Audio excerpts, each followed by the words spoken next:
This is the 26th reading, and it's entitled Detachment Within Activity. And this was originally published in the book Food for the Heart, the one that was produced for the time of Ajahn Chah's funeral.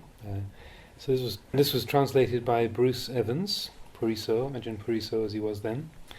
And it says, this was given at Wat Bapong during the Rains Retreat of 1977, and this talk was published elsewhere under the title Samma Samadhi, Detachment Within Activity. This is the 26th talk. Detachment within activity. Take a look at the example of the Buddha. Both in his own practice and in his methods for teaching the disciples, he was exemplary. The Buddha taught the standards of practice as skillful means for getting rid of conceit. He couldn't do the practice for us. Having heard that teaching, we must further teach ourselves, practice for ourselves. The results will arise here, not at the teaching. The Buddha's teaching can only enable us to get an initial understanding of the Dhamma, but the Dhamma is not yet within our hearts. Why not? Because we haven't yet practiced, we haven't yet taught ourselves. The Dhamma arises within the practice. If you know it through the practice. If you doubt it in the practice. The teachings from the Masters may be true, but simply listening to Dhamma is not yet enough to enable us to realize it. The teaching simply points out the way to realizing the Dhamma. To realize the Dhamma, we must take that teaching and bring it into our hearts. That part which is for the body, we apply to the body. And that part which is for speech, we apply to speech. And that part which is for the mind, we apply to the mind. This means that after hearing the teaching, we must further teach ourselves to know that Dhamma, to be that Dhamma.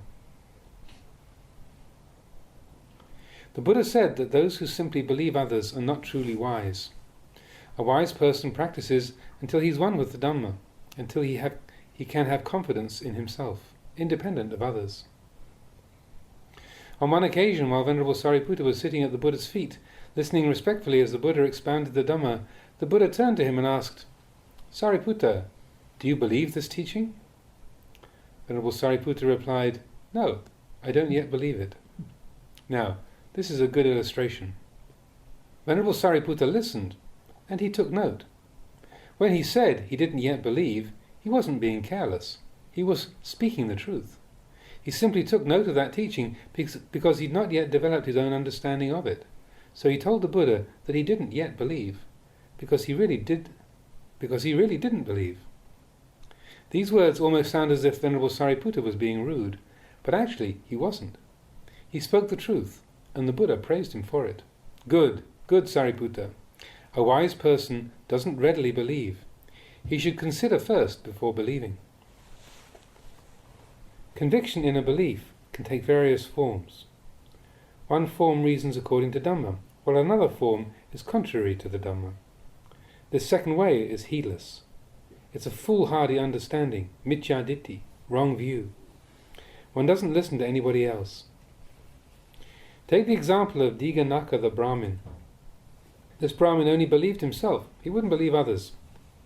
At one time when the Buddha was resting at Rajagaha, Dighanakha went to listen to his teaching. Or you might say that Dighanakha went to teach the Buddha because he was intent on expounding his own views. "I am of the view that nothing suits me." This was his view. The Buddha listened to Dighanakha's view and then answered, "Brahmin, this view of yours doesn't suit you either." When the Buddha had answered in this way, Dighanakha was stumped. He didn't know what to say. The Buddha explained it in many ways till the Brahmin understood. He stopped to reflect and saw, this view of mine isn't right. On hearing the Buddha's answer, the Brahmin abandoned his conceited views and immediately saw the truth. He changed right then and there, turning right around, just as one would invert one's hand. He praised the teaching of the Buddha thus: "Listening to the Blessed One's teaching, my mind was illumined, just as one living in darkness might perceive light. My mind is like an overturned basin which has been uprighted, like a man who's been lost and who finds the way." Now at that time a certain knowledge arose within his mind. within that mind which had been uprighted. Wrong view vanished and right view took its place. Darkness disappeared and light arose. The Buddha declared that the Brahmin Diganaka was one who had opened the Dhamma eye.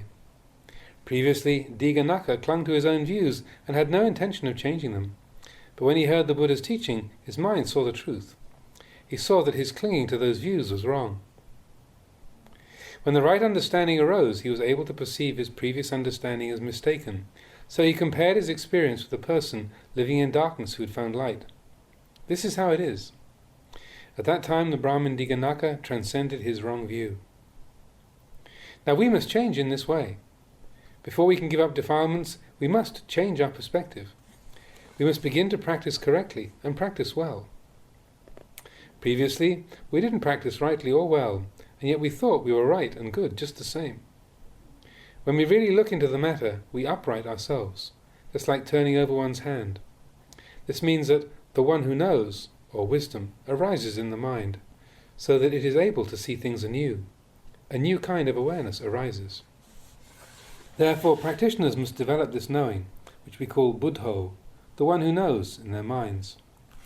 Originally, the one who knows is not there. Our knowledge is not clear, not true or complete.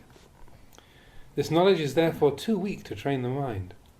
But then the mind changes, or inverts, as a result of this awareness, called wisdom or insight, which exceeds our previous awareness.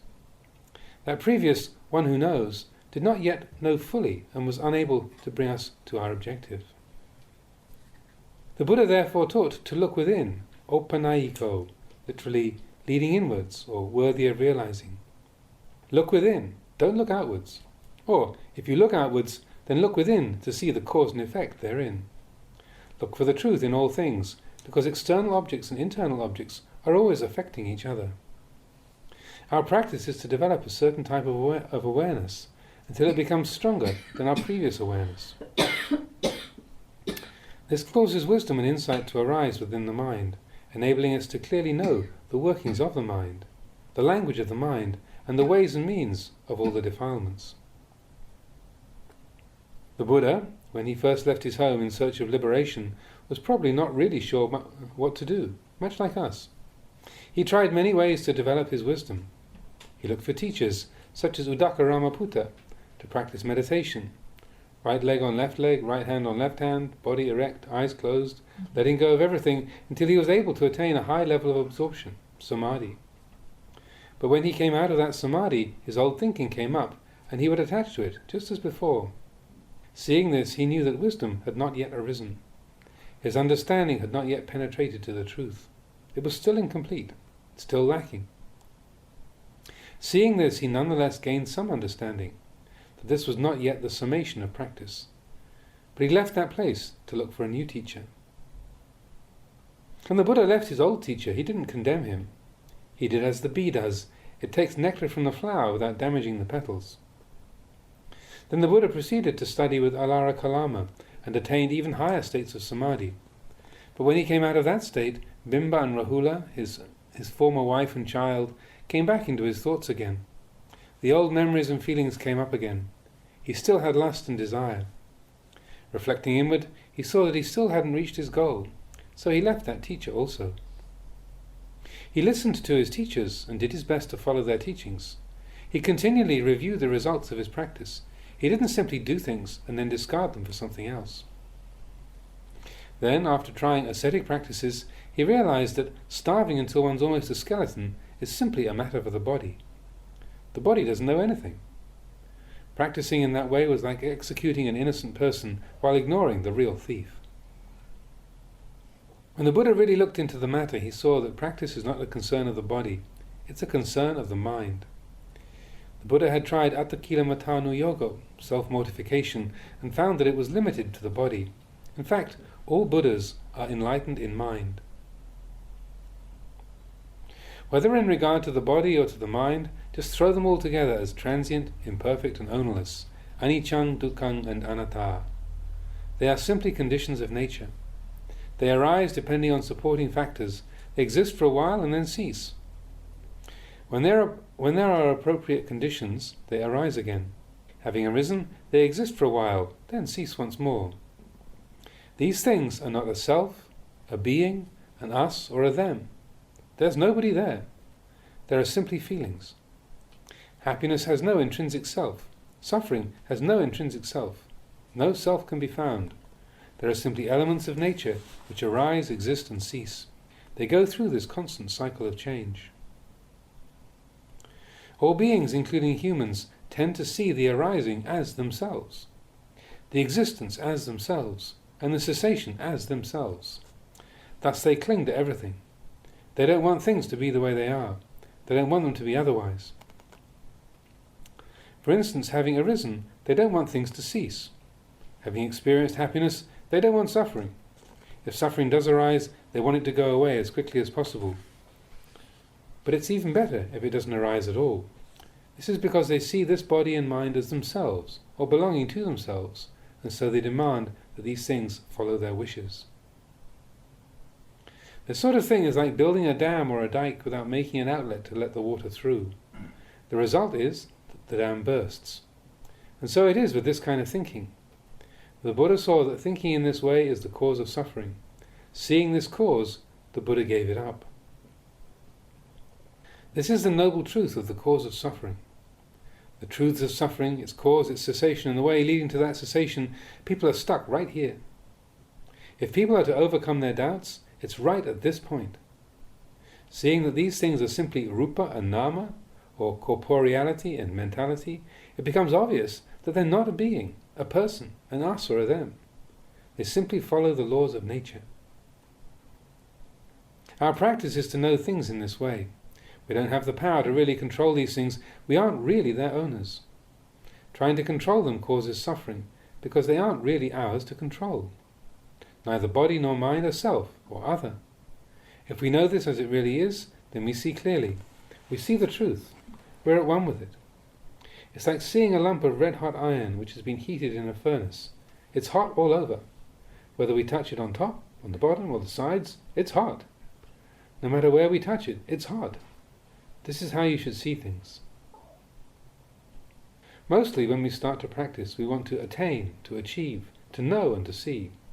But we don't yet know what it is that we're doing, what we're going to achieve or know. There was once a disciple of mine whose practice was plagued with confusion and doubts, but he kept practicing, and I kept instructing him, till he began to find some peace. But when he eventually became a bit calm, he got caught up in his doubts again, saying, "What do I do next?"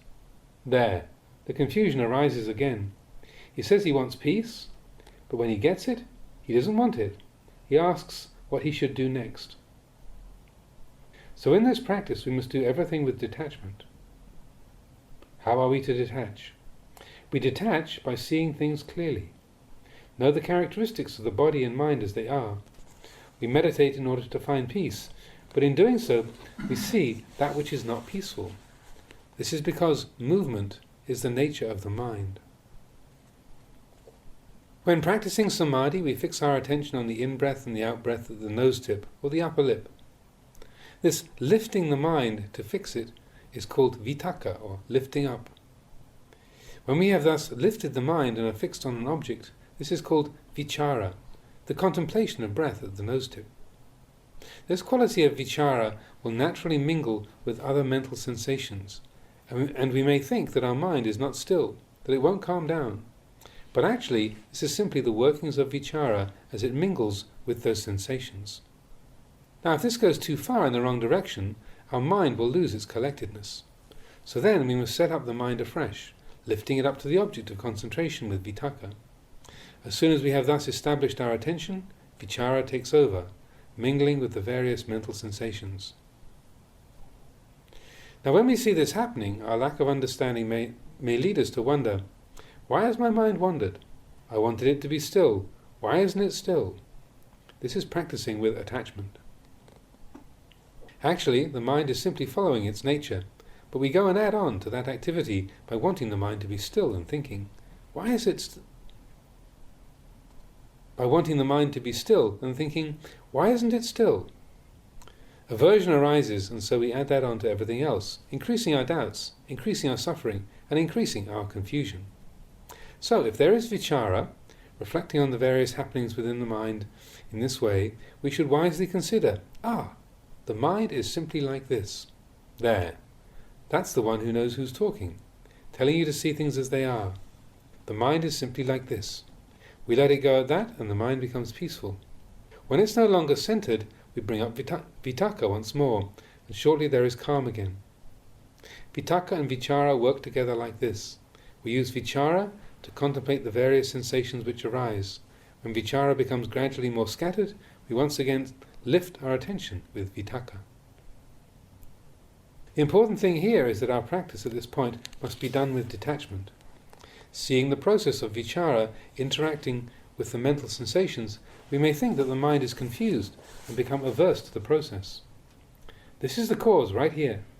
We aren't happy simply because we want the mind to be still. This is the cause, wrong view. If we correct our view just a little, seeing this activity as simply the nature of mind, just this is enough to subdue the confusion. This is called letting go.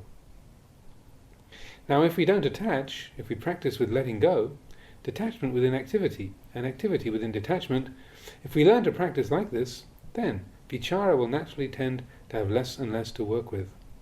If our mind ceases to be disturbed, then vichara will incline towards contemplating Dhamma, because if we don't contemplate Dhamma, the mind returns to distraction. So, there's vitaka then vichara, vitaka then vichara, vitaka then vichara, and so on, until vichara becomes gradually more subtle. At first, vichara goes all over the place. When we understand this as simply the natural activity of the mind, it won't bother us unless we attach to it. It's like flowing water. If we get obsessed with it asking, why does it flow? Then naturally we suffer. If we understand that the water simply flows because that's its nature, then there's no suffering. Vichara is like this. There is vitaka then vichara, interacting with mental sensations. We can take these sensations as our object of meditation, calming the mind by noting those sensations. If we know the nature of the mind like this, then we let go, just like letting the water flow by. Vichara becomes more and more subtle. Perhaps the mind inclines to contemplating the body, or death, for instance, or some other theme of Dhamma. When the theme of contemplation is right, there will arise a feeling of well-being. What is that well-being? It's piti, rapture. Piti, or well-being, arises. It may manifest as goose pimples, or coolness, or lightness. The mind is enwrapped. This is called piti. There is also pleasure, sukha, the coming and going of various sensations, and the state of ekagata ramana, or one-pointedness.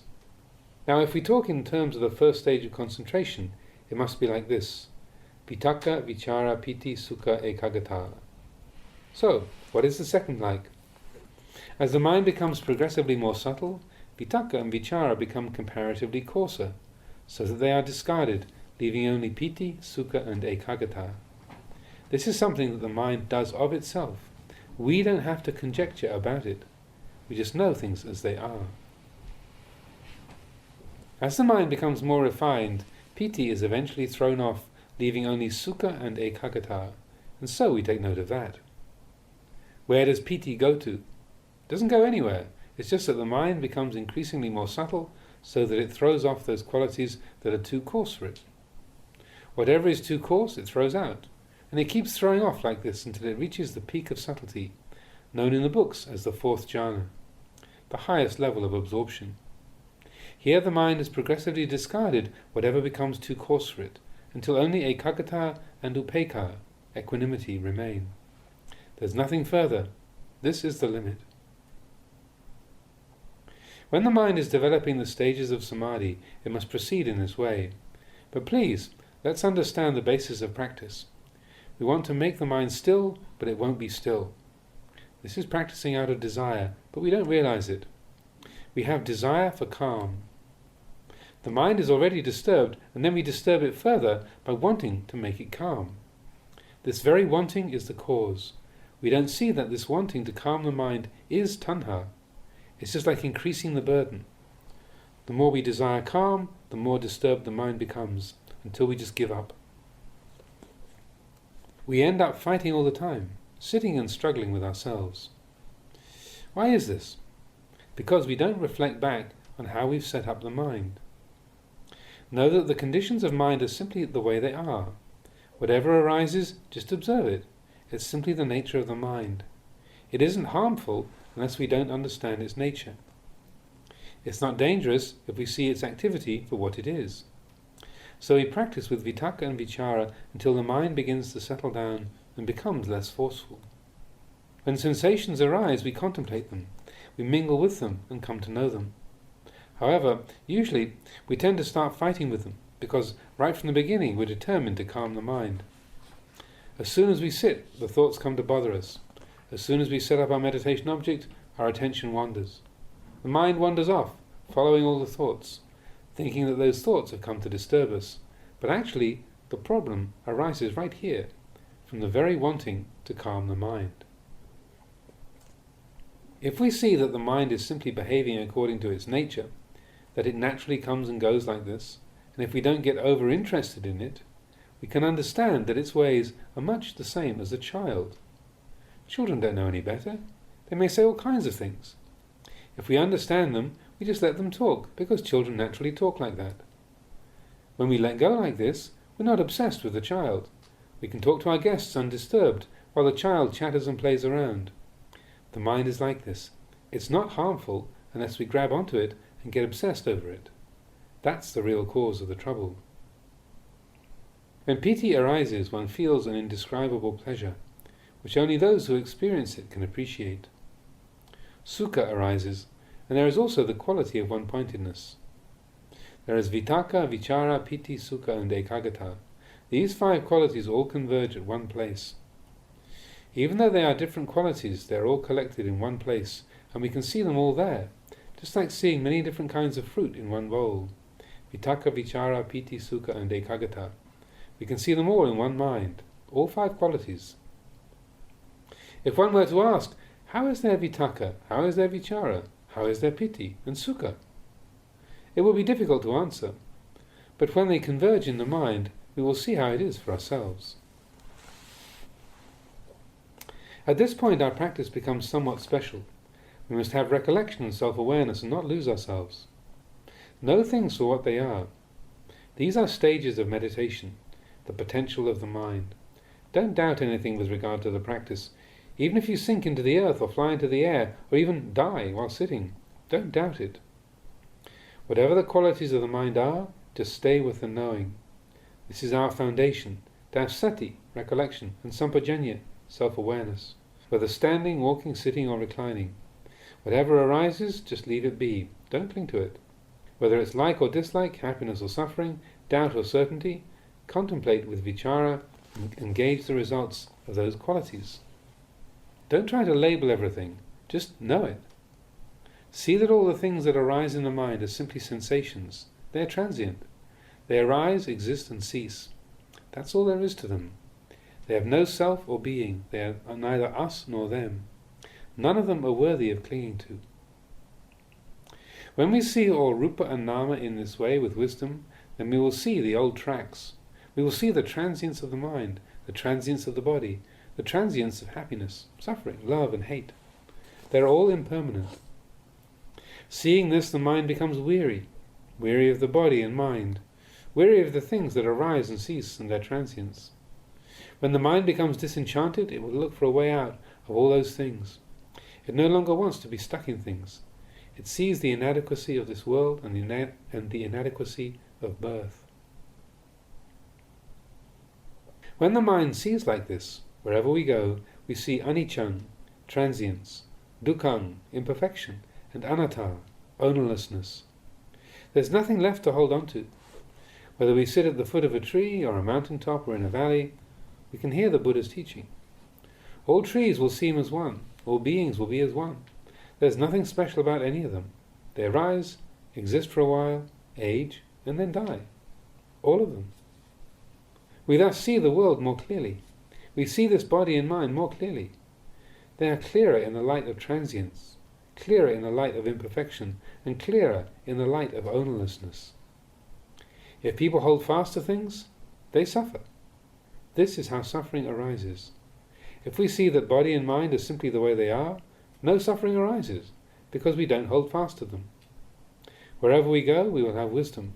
Even when seeing a tree, we can consider it with wisdom. Seeing grass and the various insects will be food for reflection. When it all comes down to it, they all fall into the same boat. They are all Dhamma. They are invariably transient. This is the truth. This is the true Dhamma. This is certain. How is it certain? It is certain that in the world, it is certain in that the world is that way and can never be otherwise. There's nothing more to it than that. If we can see this in this way, we've finished our journey. In Buddhism, with regard to view, it's said that to feel that we are more foolish than others is not right. To feel that we are equal to others is not right. And to feel that we are better than others is not right. Because there isn't any we. This is how it is. We must uproot conceit. This is called lokavidu, knowing the world clearly as it is. If we thus see the truth, the mind will know itself completely and will sever the cause of suffering.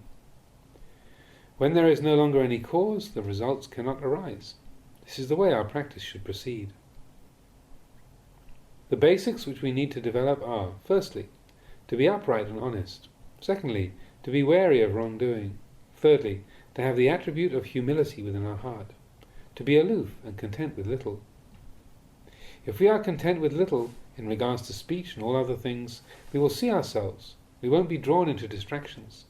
The mind will have a foundation of sila, samadhi and panya. Therefore, practitioners of the path should not be careless. Even if you're right, don't be careless. And if you're wrong, don't be careless. If things are going well or you're feeling happy, don't be careless. Why do I say don't be careless? Because all of these things are uncertain. Note them as such. If you get peaceful, just leave the peace be. You may really want to indulge in it, but you should simply know the truth of it. The same as for unpleasant qualities. This practice of the mind is up to each individual. The teacher only explains the way to train the mind. Because that mind is within each individual. We know what's in there. Nobody else can know our mind as well as we can. The practice requires this kind of honesty. Do it properly. Don't do it half-heartedly. When I say do it properly, does that mean that you have to exhaust yourselves? No, you don't have to exhaust yourselves, because the practice is done in the mind.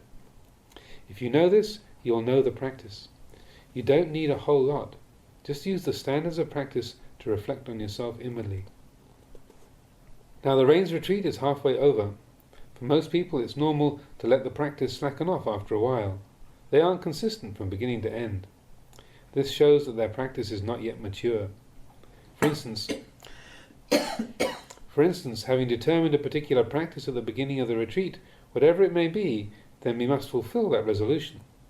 For these 3 months, make the practice constant, make it consistent.